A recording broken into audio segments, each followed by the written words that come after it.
Students welcome back to Google Chemistry. स्वागत करते हैं आपके अपने चैनल गूगल केमिस्ट्री पे। Wish very very good morning. तो स्टूडेंट्स ये जो आपके बोर्ड पे लिखा हुआ क्वेश्चंस है ये क्लास 12th का सबसे इंपॉर्टेंट क्वेश्चंस है। ये इतनी बार पूछा जा चुका है आपके बोर्ड एग्जाम में, चाहे आप सीबीएसई के स्टूडेंट्स हो, चाहे आप यूपी बोर्ड के स्टूडेंट्स हो, या फिर आप किसी भी कॉम्पिटिटिव एग्जाम की प्रिपरेशन करते हो। ये जो क्वेश्चन है ये किसी न किसी वे में जरूर पूछा जाता है और इस बार तो मैं गारंटी लेकर कह सकता हूं, मैं आपको दिखा भी दूं, ये 2007, 2008, 2009, 14, 17, 19 और 20 में आया। 100% श्योर डेट कि इस बार 22 में भी आएगा। इसलिए इस क्वेश्चन को तो कोई भी स्टूडेंट स्किप नहीं करेगा, इसको जरूर और जरूर देखो। और इस बात की मैं गारंटी लेता हूं कि 12 से 15 मिनट के अंदर ये क्वेश्चन तुमको याद नहीं करना पड़ेगा, तुम किसी को भी याद करवा सकते हो। इस तरह से तुमको समझ में आ जाएगा। तो आइए शुरू करते हैं। हमारा क्वेश्चन क्या है? क्वेश्चन है अमोनिया बाई हैबर प्रोसेस। प्यारे बच्चों बहुत तरीके से पूछा जाता है। कभी कभी पूछेगा preparation of the ammonia by industrial method, कभी कभी पूछेगा preparation of ammonia by Haber process, कभी कभी पूछेगा कि सबसे ज्यादा अमाउंट में सबसे कम खर्च करके अमोनिया कैसे प्राप्त कर सकते हैं। तो इन सारे क्वेश्चंस के जवाब यही है। मतलब ये जो हैबर प्रोसेस है प्यारे बच्चों, इसी को हम इंडस्ट्रियल प्रोसेस भी कहते हैं। इसी को हम क्या कहते हैं मेरे प्यारे बच्चों? Industrial process. तो अगर एग्जाम में इस नाम से भी आया तो घबराने की जरूरत नहीं है, ठीक है। आप गूगल केमिस्ट्री के स्टूडेंट्स हो, सारी चीजें आपको क्लियर होंगी। तो सबसे पहले यहाँ पे मैंने एक लाइन इसलिए लिख दी है कि आपको पूरा इंट्रोडक्शन रहे। The production of the ammonia at industrial level is done by nitrogen and hydrogen by noble by Haber process. ये क्या कह रहे हैं? ये कह रहे हैं कि इंडस्ट्रियल लेवल पे अमोनिया का प्रोडक्शन हाइड्रोजन और नाइट्रोजन के मिलने से होता है, जो कि हैबर प्रोसेस द्वारा किया जाता है। फिर से बात को सुनिए, यहाँ पे मैं क्या लिखा हूँ? The production of ammonia at industrial level is done by nitrogen and hydrogen by Haber process. मतलब इंडस्ट्रियल लेवल पे अगर हमको अमोनिया चाहिए तो नाइट्रोजन और हाइड्रोजन को मिलाने से, हैबर प्रोसेस लगाने से हमको अमोनिया मिलेगी। अब कई बच्चों के मन में क्वेश्चन आएगा, नाइट्रोजन और हाइड्रोजन मिलाने से अमोनिया? हाँ प्यारे बच्चों देखते हैं। हमने सबसे पहले नाइट्रोजन ले लिया, हमने इधर हाइड्रोजन ले लिया, चाहिए हमको अमोनिया भैया। तो यहाँ पे 2 नाइट्रोजन है तो हमको 2NH3 लिखना पड़ेगा। Okay sir. अब प्यारे बच्चों एक चीज़ और ध्यान दीजिएगा, ये रिएक्शन मैं अभी ये नहीं कह रहा हूँ कि ये सही है, मैं भी बस एक बनाने की कोशिश कर रहा हूँ। यहाँ पे 2 नाइट्रोजन, यहाँ पे 2 नाइट्रोजन, यहाँ पे 6 हाइड्रोजन, यहाँ पे केवल 2 हैं। अगर हम यहाँ पे 3 से मल्टीप्लाई कर दें तो ये भी 6 हाइड्रोजन हो जाएगा। अब सबसे जो इंटरेस्टिंग बात ये है कि ये एक तरफ वाली रिएक्शन नहीं है कि रिएक्टेंट से प्रोडक्ट बनेगा। ये प्यारे बच्चों एक रिवर्सिबल रिएक्शन है। इस रिएक्शन, ऐसी एरो को हम क्या कहते हैं? ऐसी एरो को हम कहते हैं रिवर्सिबल रिएक्शन, ठीक है ना। ये रिवर्सिबल रिएक्शन क्या होती है? रिवर्सिबल रिएक्शन की खास बात ये होती है प्यारे बच्चों कि ये रिएक्टेंट है, ये प्रोडक्ट में कन्वर्ट हो सकता है और हमारा प्रोडक्ट रिएक्टेंट में कन्वर्ट हो सकता है। डिपेंड करेगा रिएक्शन की कंडीशन पर। मतलब रिएक्शन बैकवर्ड भी जा सकती है, रिएक्शन फॉरवर्ड भी जा सकती है। तो ऐसी रिएक्शन जो बैकवर्ड फॉरवर्ड दोनों तरफ जा पाए, ऐसी रिएक्शन को रिवर्सिबल रिएक्शन कहते हैं। और ऐसी रिएक्शन के लिए हम ये रिवर्सिबल एरो का निशान लगाते हैं। Okay sir. क्या सर यही है कंप्लीट मैटर? नहीं, मैंने अभी ये बात नहीं की। इसके लिए बहुत सारी टर्म और कंडीशन है, सारी चीज़ें आपको पढ़ाई जाएंगी। बट अभी मैं बहुत बेसिक सी थोड़ी सी बात कर लूँ कि जब ये अमोनिया बनती है प्यारे बच्चों, तो यहाँ पे कुछ बुक में कुछ डाटा लिखा है, कुछ बुक में कुछ। तो जरूरी नहीं कि आप एकदम रट के बैठो। यहाँ पे 27,000 कैलोरी एनर्जी रिलीज होती है, या जिसे नहीं याद करना है ये डाटा, आप बस इतना जान लो कि जब अमोनिया का प्रोडक्शन होता है तो उसके साथ साथ एनर्जी रिलीज होती है। और प्यारे बच्चों आपके अपने गूगल केमिस्ट्री पे एक बहुत सिंपल सा कॉन्सेप्ट पढ़ाया गया कि प्यारे बच्चों अगर रिएक्टेंट के साथ एनर्जी लगी हो और प्रोडक्ट बने, एक कंडीशन ये होती है, एक कंडीशन ये होती है कि रिएक्टेंट से प्रोडक्ट बने प्लस एनर्जी निकले। तो प्यारे बच्चों जहाँ पे रिएक्टेंट के साथ एनर्जी लगी हो, ऐसी प्रोसेस को हम एंडोथर्मिक कहते हैं। और जहाँ पे प्रोडक्ट के साथ एनर्जी लगी हो, ऐसी प्रोसेस को हम एक्सोथर्मिक कहते हैं। ये तो आप लोग पढ़े लिखे हो भाई, आप सबको पता होगा, ठीक है ना। तो इस केस में क्या हो रहा है मेरे होनहार छात्रों? इस केस में तुम देख रहे हो कि अमोनिया, ये नाइट्रोजन मिल रहा है, हाइड्रोजन मिल रहा है, 2NH3 बना रहा है। ऐसी केस में ये एनर्जी रिलीज हो रही है, मतलब ये एक एक्सोथर्मिक प्रोसेस होगी। तो सबसे पहले तो 3 स्पेशल पॉइंट हम लोग लिख ले। देखो एग्जाम में भी आपको ऐसे लिखना है और परेशान मत होना, मैं असाइनमेंट भी PDF की नोट्स अपलोड कर दूंगा, वहां से आप देख लेना कैसे लिखना है। यहाँ पे हम पूरा माइंडसेट लेकर आए हैं कि रटना मना है, याद करके ही हमको जाना है, ठीक है ना। तो आओ भैया बात कर लेते हैं। सबसे पहले तो इसकी खास बात क्या है कि ये एक रिवर्सिबल रिएक्शन है। सबसे पहली खास बात क्या है? ये एक रिवर्सिबल रिएक्शन है। दूसरी खास बात, क्योंकि इस रिएक्शन में एनर्जी रिलीज हो रही है, मतलब अगर हम इसको प्यार से एक नाम देना चाहें तो हम कहेंगे एक्सोथर्मिक रिएक्शन। Okay sir. तीसरी चीज प्यारे बच्चों, यहाँ पे हम बात करें नाइट्रोजन का 1 मोल है, यहाँ पे हाइड्रोजन का 3 मोल है, और यहाँ पर बात करें अमोनिया का 2 मोल है। मतलब कहीं ना कहीं अगर वॉल्यूम की बात करें, देखो law of conservation of mass तो फॉलो हो रहा है, लेकिन अगर हम वॉल्यूम की बात करें तो 3 1 4, यहाँ पे 4 मोल है और यहाँ पे 2 मोल। इसका मतलब कि वॉल्यूम डिक्रीज हो रहा है जब हम रिएक्शन को आगे बढ़ा रहे हैं। जब हमने प्रोडक्ट का फॉर्मेशन किया तो वॉल्यूम क्या हो रहा है, डिक्रीज। तो हम यहाँ पे लिख सकते हैं वॉल्यूम डिक्रीजेज, वॉल्यूम डिक्रीजेज। किसी को कोई दिक्कत नहीं भाई, यहाँ 1 और 3 4 मोल थे, यहाँ पे 2 मोल है। और बात करें अगर कितने कितने मिक्सचर लेने हैं हाइड्रोजन और नाइट्रोजन के, तो सिंपल सी बात है कि जब नाइट्रोजन और हाइड्रोजन 1:3 में लिया जाए तो हमको 2 मोल अमोनिया का फॉर्मेशन होता है, प्लस कुछ एनर्जी रिलीज होती है। तो ये तो हो गया प्यारे बच्चों बहुत सिंपल सी बात। अभी ये रिएक्शन खत्म नहीं हुई, मैंने आपको बताया ये रिएक्शन बहुत सारी कंडीशन फॉलो करती है, तब जाके ये प्रोसीड होती है। अभी मैंने बहुत ही बेसिक पॉइंट आपको बताए, तो उम्मीद करता हूं आप समझे होंगे कि कैसे ये रिवर्सिबल है, कैसे एक्सोथर्मिक है, कैसे यहाँ पे वॉल्यूम कम हो रहा है। अब एक सुंदर सी हेडिंग अपने कॉपी में क्या लगाएंगे, कंडीशन फॉर दी है अमोनिया प्रोडक्शन। कौन कौन सी वो कंडीशन है, और एक बात बता दूं, रटना नहीं है। जो लोग कह देते हैं 500 डिग्री सेल्सियस हम टेम्परेचर ले लें, 200 ATM प्रेशर ले लें, आयरन का कैटालिस्ट ले लें, मॉलिब्डेनियम का प्रमोटर ले लें तो हमारी रिएक्शन बन जाएगी, रटना नहीं है। मैं सारे कॉन्सेप्ट को लॉजिकली बताऊंगा, तो बिल्कुल भी इसको ले लीजिए स्क्रीनशॉट, हम लोग इसको रफ करते हैं और बढ़ते हैं आगे। स्टूडेंट्स अगर हम बात करें कि इस रिएक्शन के लिए, इस प्रोडक्शन के लिए कौन कौन सी कंडीशन है, तो बिल्कुल भी रटना नहीं है। आप लोगों को क्लास 11th में एक रूल पढ़ाया गया होगा, उस रूल का नाम था ले चैटेलियर प्रिंसिपल, अगर आपको याद होगा तो। और जिस बच्चे को नहीं याद है वो बिल्कुल भी मत घबराएगा, सर हमने 11 तो पढ़ा नहीं, मैं बहुत ही आसानी से आपको समझा दूंगा। रूल हमको बस इसलिए समझना है कि कंडीशन में कैसे हेल्प करता है, तो हम वो चीज़ें समझेंगे। देखो प्यारे बच्चों, ली चैटेलियर प्रिंसिपल कहता है कि अगर रिएक्शन में हम कोई भी चेंज करेंगे तो रिएक्शन उस चेंज का विरोध करेगी। फिर से बोलिए सर, ली चैटेलियर रूल मैं सिंपली बता रहा हूँ जिससे आपका ये चीज़ें सॉल्व हो जाएं।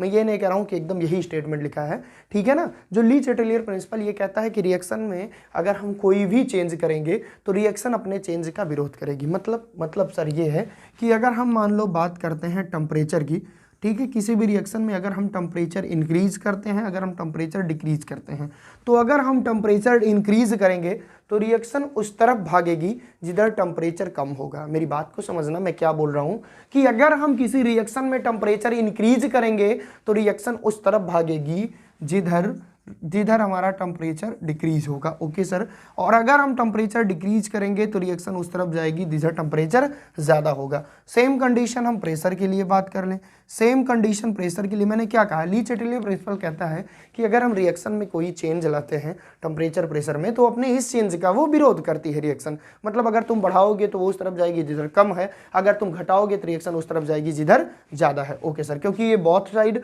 हो सकती है, रिवर्सिबल रिएक्शन है, इसलिए किधर भी जा सकती है। बात करें प्रेशर की, अगर हम इंक्रीज करते हैं तो रिएक्शन उस तरफ जाएगी जहाँ प्रेशर कम है, और अगर हम प्रेशर डिक्रीज करते हैं तो रिएक्शन उस तरफ जाएगी जिधर प्रेशर ज़्यादा है। तो ये हमारे कुछ बात हो गए ली चैटेलियर प्रिंसिपल के। देखो मैंने कहा था ना मैं आपको समझा दूंगा, मैं फिर से बोल रहा हूँ प्यारे बच्चों, ये कहते हैं कि रिएक्शन अपने अंदर हुए चेंज का अपोज करती है। मतलब अगर तुम टेम्परेचर बढ़ाओगे तो रिएक्शन उस तरफ जाएगी जिधर टेम्परेचर कम है, अगर तुम टेम्परेचर घटाओगे तो रिएक्शन उस तरफ जाएगी जिधर टेम्परेचर ज़्यादा है। तो जरा इस रिएक्शन को देख के बताइए कि यहाँ टेम्परेचर ज़्यादा था कि कम। सबसे पहले मैं आपको बता दूँ ये रिएक्शन हमारी क्या थी, N2 था प्लस 3H2 था, आपको याद ही होगा क्योंकि भाई पढ़े लिखे हो सब। और यहाँ पे था 2NH3, जीवन में कभी भूलोगे नहीं, इस बात की मैं गारंटी लेता हूँ। और 27,000 कैलोरी एनर्जी निकलती थी, या नहीं डाटा याद कर रहे हो तो एनर्जी निकलती थी। अब एक बात बताओ कि अगर हमने ये रिएक्टेंट से ये प्रोडक्ट बनाया तो यहाँ पे टेम्परेचर ज़्यादा हो रहा है, यहाँ पे टेम्परेचर बढ़ रहा है, हम क्या ऐसा करें रिएक्शन में कि रिएक्शन उस तरफ फॉरवर्ड हो जिधर टेम्परेचर ज़्यादा हो। भाई सिंपल सी चीज़ है, हमको N2 और H2 मिला के अमोनिया का प्रोडक्शन करना है, वो भी ऐसी कंडीशन में जहाँ ज़्यादा प्रोडक्शन हो कम खर्च में। तो मैंने क्या आपसे बोला, मैंने कहा कि अगर हम टेम्परेचर बढ़ाएंगे तो रिएक्शन उस तरफ जाएगी जिधर टेम्परेचर कम है, ठीक, और अगर हम टेम्परेचर घटाएंगे तो रिएक्शन उस तरफ जाएगी जिधर टेम्परेचर ज़्यादा है। तो भैया टेम्परेचर तो इधर ज़्यादा है तो हमको इस तरफ रिएक्शन को लाना है ना। इस तरफ लाने के लिए सिंपल सी चीज़ है कि यहाँ टेम्परेचर ज़्यादा है, अगर हम इसका टेम्परेचर कम कर दें तो ये lower temperature to higher temperature की तरफ जाएगी, क्योंकि टेम्परेचर कम करेंगे तो अप्रोच करते हुए ज़्यादा की तरफ जाएगी, और वही तो हमको चाहिए क्योंकि अमोनिया के साथ एनर्जी रिलीज हो रही है, मतलब यहाँ पे टेम्परेचर ज़्यादा है। और सिंपल सी चीज़ है यार, जब प्रोडक्शन में इतना टेम्परेचर ज़्यादा है तो हम यहाँ टेम्परेचर क्यों देंगे, इसका मतलब कि यहाँ नीडेड होगी लो टेम्परेचर की, यहाँ नीड होगी किसकी, लो टेम्परेचर की, यहाँ नीड होगी किसकी, रिएक्शन कंडीशन में लो टेम्परेचर की। अगर हम लो टेम्परेचर लगाएंगे तो रिएक्शन उस तरफ जाएगी जिधर टेम्परेचर ज़्यादा है, इधर टेम्परेचर ज़्यादा, और हमको अमोनिया का प्रोडक्शन भी करना था। लेकिन प्यारे बच्चों इतना भी लो टेम्परेचर हम नहीं रखते कि रिएक्शन हो ही ना, इसलिए आपकी बुक में लिखा होगा 500 डिग्री सेल्सियस। तो ये बहुत लो तो नहीं है, इसको हम कह सकते हैं मीडियम। क्यों कह सकते हैं, क्योंकि रिएक्शन को फॉरवर्ड कराना भी था, रिएक्टेंट के मालिक्यूल आपस में टकराएंगे तभी जाके प्रोडक्ट बनेगा। तो ये ली चैटेलियर प्रिंसिपल के अकॉर्डिंग हमने समझ लिया कि अगर हम टेम्परेचर घटा रहे हैं तो रिएक्शन उस तरफ जाएगी जहाँ टेम्परेचर ज़्यादा है। तो आप सभी को पता है एक्सोथर्मिक है, तो रिएक्शन आगे की तरफ फॉरवर्ड होगी। अब हम बात करते हैं प्रेशर की।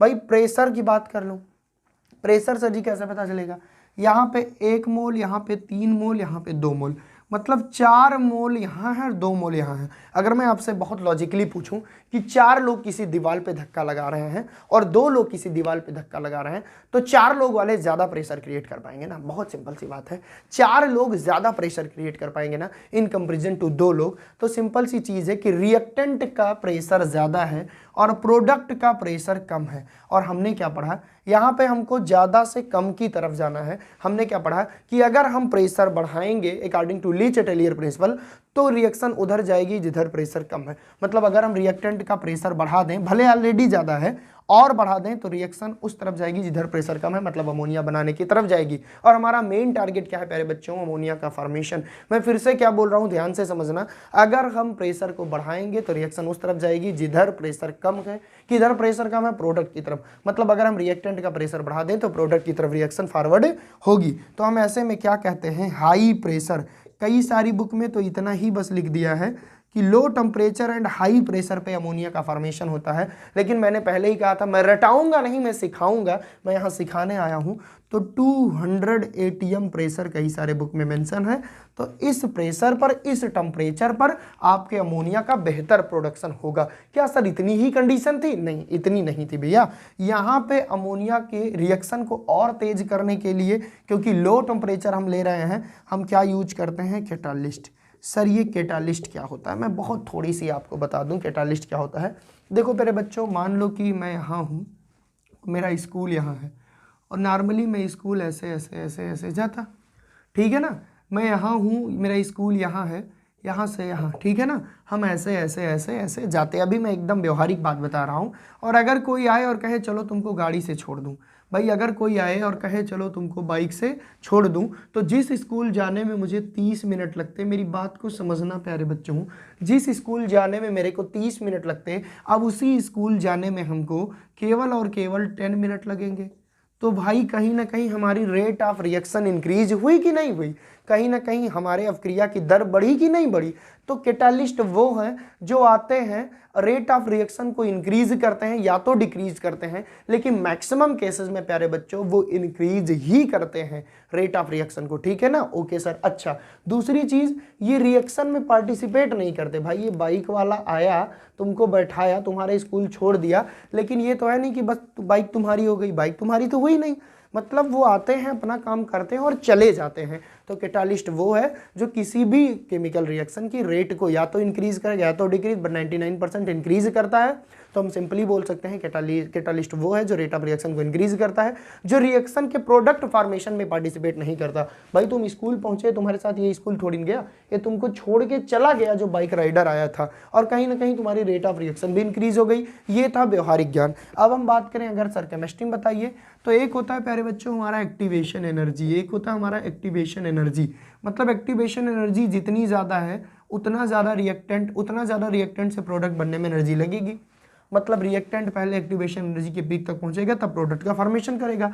तो ये कैटालिस्ट करता क्या है, ये एक्टिवेशन एनर्जी को ही कम कर देता है, और जब एक्टिवेशन एनर्जी को कम कर देगा तो प्रोडक्ट जल्दी बन जाएगा। तो सीधे शब्दों में अगर हम कहें कि कैटालिस्ट रेट ऑफ रिएक्शन को कैसे बढ़ाता है, एक नंबर का ये भी क्वेश्चन केमिकल काइनेटिक्स में, तो आप बोलोगे कि ये एक्टिवेशन एनर्जी को डिक्रीज करके रेट ऑफ रिएक्शन को इंक्रीज कर देता है। ये केमिस्ट्री की भाषा थी। ओके प्यारे बच्चों, तो यहाँ पे कैटालिस्ट क्यों लगाए, यहाँ पे कैटालिस्ट इसी लगाए कि अमोनिया ज्यादा मिले और जल्दी मिले। भैया इंडस्ट्रियल प्रोसेस है, खर्चा नहीं करना चाहता कोई। अच्छा, तो यहाँ पे फाइनली पार्टिकल ऑफ आयरन हम लेते हैं एज ए कैटालिस्ट, यहाँ पे हम आयरन लेते हैं कैटालिस्ट। और प्यारे बच्चों आपको एक नए वर्ड से इंट्रोडक्शन कराऊं? हाँ सर करा दीजिए। एक शब्द है भैया मोलिब्डेनियम। मोलिब्डेनियम सर जी ये क्या करता है? ये भैया प्रमोटर का काम करता है। ये प्रमोटर कौन होते हैं? ये बाइक वाला आया, बोला चलो बेटा मैं तुमको छोड़ देता हूँ तुम्हारे स्कूल, तुम खुश हो गए। अब इसके भी घर से फोन आया कि जल्दी से स्कूल के पास पहुंचो, मुझे मिलो, मुझे काम है। मतलब एक तो तुम्हारी रेट ऑफ रिएक्शन कैटालिस्ट ने बढ़ाई, फिर कैटालिस्ट को भी एक लोग आ गए प्रमोट करने के लिए, फोन किए बेटा जल्दी आओ, मतलब ये और जल्दी तुमको पहुंचाएंगे। बात समझ रहे हो ना? तो प्रमोटर वो होते हैं जो कैटालिस्ट की रिएक्टिविटी को बढ़ा देते हैं। प्यारे बच्चों फिर से सुनो, प्रमोटर वो होते हैं जो कैटालिस्ट की रिएक्टिविटी को बढ़ा देते हैं। तो फाइनली पार्टिकल ऑफ आयरन लेते हैं, फाइन पार्टिकल मतलब छोटे छोटे, और इसके साथ हम लेते हैं प्रमोटर मोलिब्डेनियम का। ये क्या है भैया? ये है प्रमोटर। प्रमोटर कौन होता है? जो कैटालिस्ट की रिएक्टिविटी को इंक्रीज की, जो कैटालिस्ट को कहे और तेज करो यार, काहे दिमाग है, मोटिवेट करता है भैया, मोटिवेट करता है। कई सारे बुक में मोलिब्डेनियम की जगह Al2O3 लिखा है, तो घबराना नहीं है, समझ के पढ़ना है तो हमारा दिल लग जाएगा। अब ये हुआ हमारी रिएक्शन कंडीशन। अब इस रिएक्शन कंडीशन में आप बोलोगे सर आप फाइनल रिएक्शन लिख दीजिए हैबर प्रोसेस की, वो शुरू वाली फाइनल रिएक्शन नहीं थी, ये भी फाइनल रिएक्शन नहीं है, तो कैसे लिखेंगे? फाइनल रिएक्शन वो होगी जहाँ पे टेम्परेचर भी मेंशन करें, हम प्रेशर भी मेंशन करें, जहाँ पे कैटालिस्ट भी मेंशन करें और प्रमोटर भी मेंशन करें, तब जाके हमारा बनेगा अमोनिया। तो सबसे पहले तो हम इसको थोड़ा सा रफ करके आपको बता रहे हैं भैया कि फाइनल रिएक्शन क्या होगी। और एक बात जानते हो, एकदम समझ समझ के पढ़ना, सारी नोट्स आपको प्रोवाइड कर दी जाएगी कैसे लिखना है, क्योंकि ये क्वेश्चन फिक्स है, इसलिए मैं इसको थोड़ा ज़्यादा तमीज़ से पढ़ा रहा हूँ। तो N2 है और 3H2 है, रिवर्सिबल एरो का निशान तो कभी भूलना मत भैया, नहीं तो जान लो अमोनिया तो कभी नहीं बन पाएगी। और प्लस हमारा 207,000 कैलोरी एनर्जी। अब देखो भैया यहाँ पे आपको लिखना है 500 डिग्री सेल्सियस टेम्परेचर है, यहाँ पे हमको लिखना है 200 ATM pressure, high pressure low temperature, हालांकि लो नहीं है, ठीक ठाक है, ठीक है। यहाँ पे लिखना है आयरन हमारा कैटालिस्ट है और मोलिब्डेनियम प्रमोटर है, और यहाँ पे आपको पता है कि ये एनर्जी निकल रही है, मतलब यहाँ पे थोड़ा सा एक्सोथर्मिक मेंशन कर दूँ, यहाँ पे 1:3 और यहाँ पे 2, यानी कि जब हमने 1 मोल नाइट्रोजन 3 मोल हाइड्रोजन से मिक्स किए in the presence of iron catalyst and molybdenum promoter at condition reaction temperature 500 degree Celsius and 200 ATM pressure, then we found 2 mole ammonia and some amount of energy. This amount of energy denoted that this is an exothermic process and it is consisted by reversible process। ठीक है, ये किसी भी दिशा में जा सकती है प्यारे बच्चों। तो ये रहा हमारा रिएक्शन कंडीशन, ये रहा अमोनिया का फॉर्मेशन। अब आपको मैं एक बहुत खूबसूरत सा छोटा सा बिल्कुल सिंपल सा चित्र बनाऊंगा और उस चित्र के माध्यम से आपको मेथड ऑफ प्रिपरेशन समझाऊंगा। और याद रखना एग्जाम में रटने की जरूरत नहीं है, एग्जाम में आपको लिखना नहीं है कि चित्र बना लिए, ये हुआ ये हुआ ये हुआ। अगर टाइम है तो लिख देना, अगर टाइम नहीं है तो केवल डायग्राम दे दोगे। चैलेंज दे रहा हूँ, पूरा नंबर मिलेगा। और उसके बाद हम बात करेंगे फिजिकल और केमिकल प्रॉपर्टीज की, जो कि एग्जाम में पूछी गई है।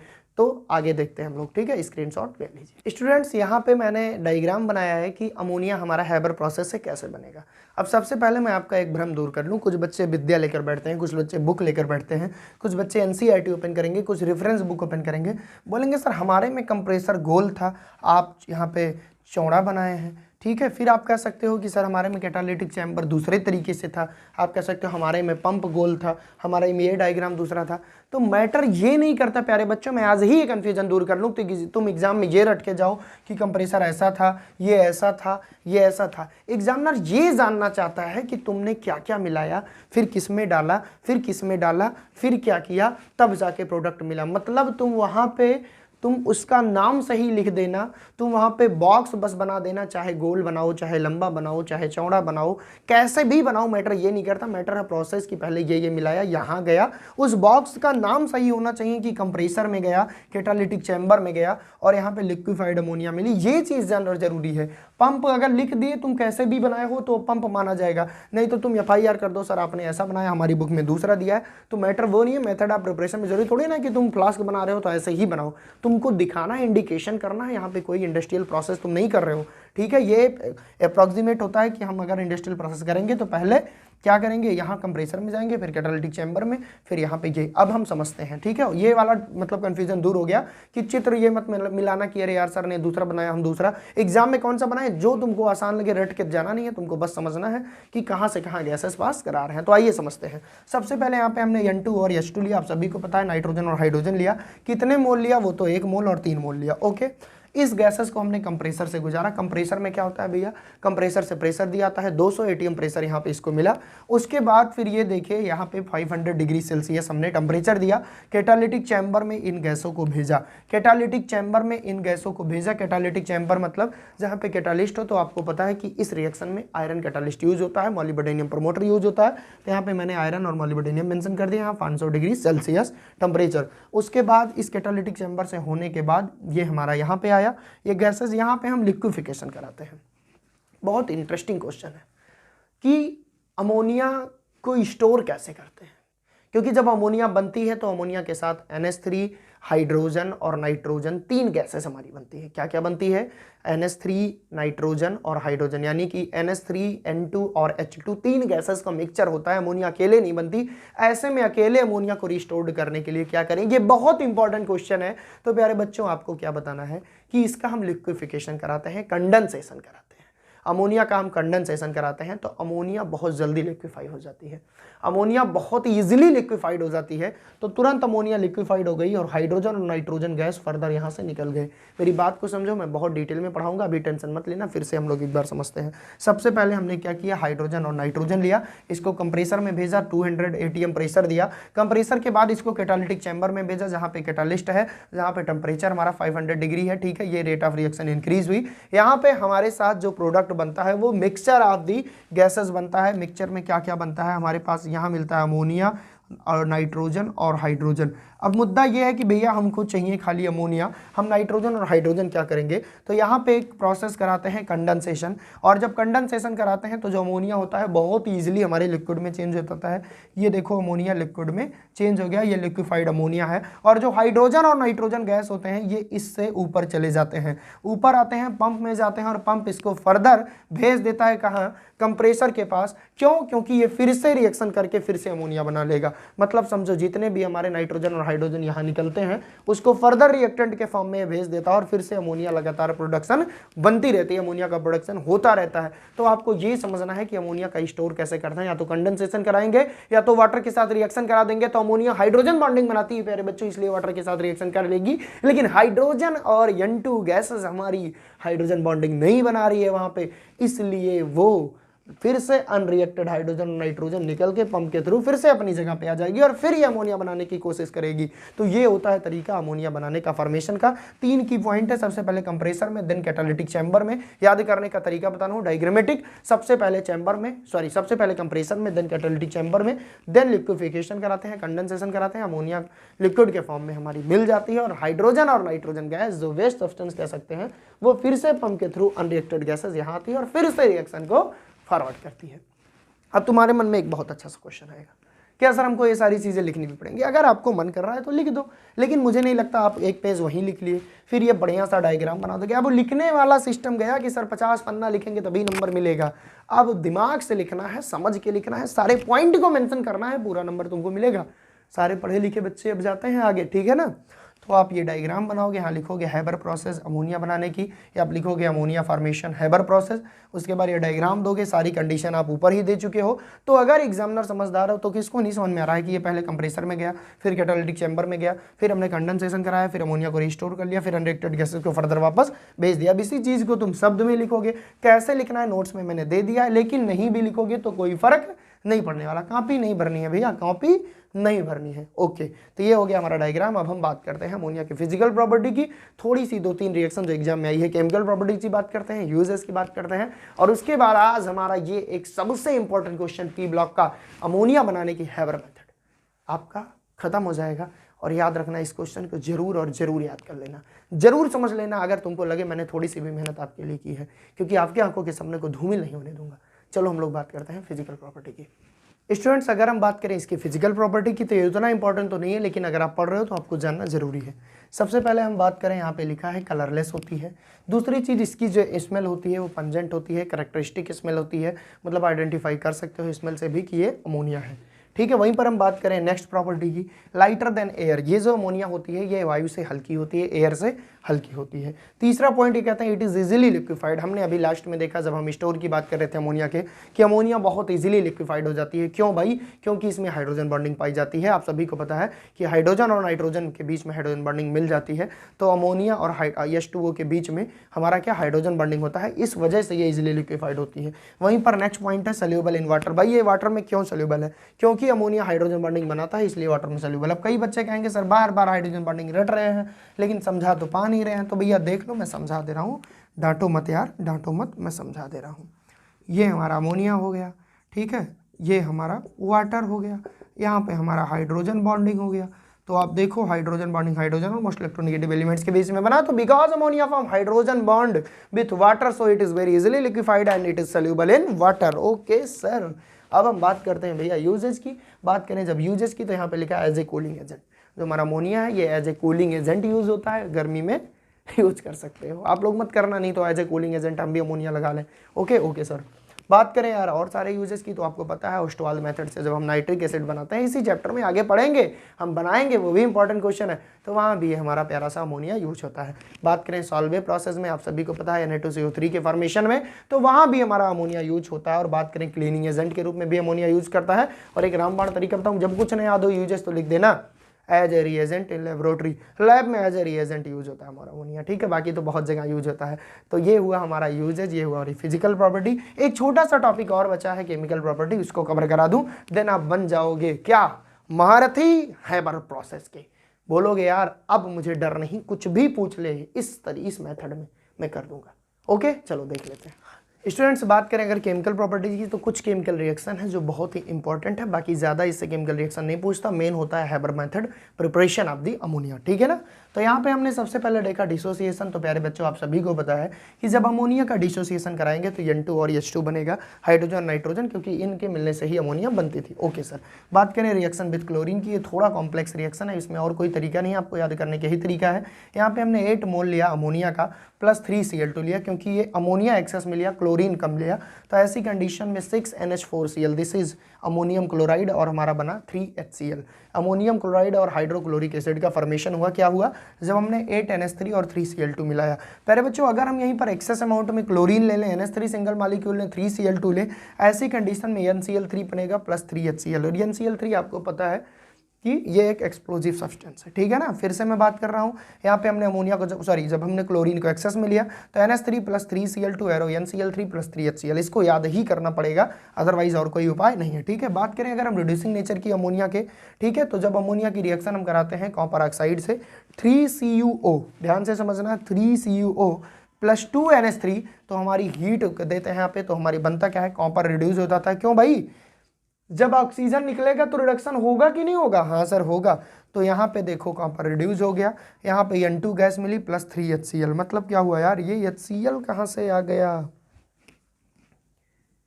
3H2O होगा, यहाँ पे HCl नहीं होगा प्यारे बच्चों, क्योंकि हमारे पास क्लोरीन नहीं था। अब ध्यान से देखिए, यहाँ पे हमारे पास 3 ऑक्सीजन था तो 3H2O में 3 ऑक्सीजन हो गया, हाइड्रोजन हमारे पास 6 थे तो 6 के 6 हाइड्रोजन आ गए, यहाँ पे N2 निकल गया अलग और कॉपर अलग। तो यहाँ पे क्या हुआ, यहाँ पे भाई रिड्यूसिंग नेचर शो कर रहा है, कौन शो कर रहा है, अमोनिया शो कर रही है। अमोनिया की रिएक्शन जो हमने कॉपर ऑक्साइड से कराई तो 3Cu अलग निकल गया, यहाँ पे 3 ऑक्सीजन बचे, यहाँ पे 6 हाइड्रोजन और 3 ऑक्सीजन, मतलब 3H2O और प्लस N2 निकल गया। ये हमारी रिड्यूसिंग प्रॉपर्टी थी। अब आपको याद क्या करना है, आपके लिए इंपॉर्टेंट है ये वाला, कभी कभी ये पूछा जा सकता है कि what happen when ammonia is treated with chlorine, या कभी कभी ऐसे पूछा सकता है what happen when excess of chlorine react with ammonia. तो आपको ये दोनों रिएक्शन थोड़ी सी रटनी पड़ेगी, देखो थोड़ा सा रटना पड़ेगा, इनऑर्गेनिक में कुछ चीज़ें तो आपको याद करनी पड़ेंगी। वहीं पर बात करें रिड्यूसिंग नेचर की, तो रिएक्शन याद कर लिए 3Cu प्लस 2NH3 बनेगा हमारा H2O, N2 निकलेगा प्लस 3Cu। ओके ना प्यारे बच्चों, ओके सर। बात करें रिएक्शन विद AgCl की, ये भी इंपॉर्टेंट है, क्योंकि यहाँ पे डाई एमिनो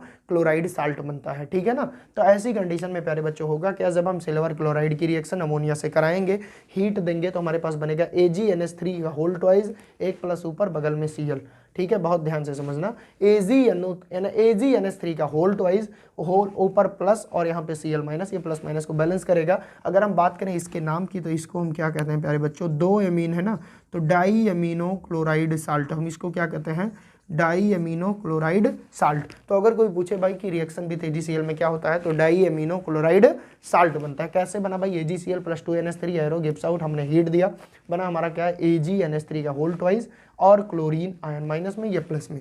तो ये रहा केमिकल रिएक्शन। ये उतना इंपॉर्टेंट नहीं था, देखो मैं फैक्चुअल बात बोलता हूँ, लेकिन ये दोनों रिएक्शन और ये आपको याद कर लेनी चाहिए। तो इसी के साथ हमारा खत्म हुआ Haber method for the preparation of ammonia. उम्मीद करता हूँ समझ में आया होगा। और मेन जो था वो स्टार्टिंग का था, कंडीशन खूब पूछता है, MCQ में आता है, तो प्यारे बच्चों उम्मीद करता हूँ वो तो एकदम क्रिस्टल क्लियर हो गया होगा। अगर आपको समझ में आया, अगर आपको लगता है कि इस क्वेश्चन से आपके सपनों की उड़ान में मैंने थोड़ी सी हेल्प की, तो इस वीडियो को शेयर करना और बताना और भी लोगों को कि यूपी बोर्ड इंग्लिश मीडियम का एक ऐसा भी चैनल है जो हमको टॉपर बनाने की बात करता है। तो आज के लिए बस इतना ही। बेस्ट विशेष, बढ़ते रहो, चढ़ते रहो सीढ़ियों को, मेहनत करते रहो, 100% सक्सेस मिलेगी। Thank you so much.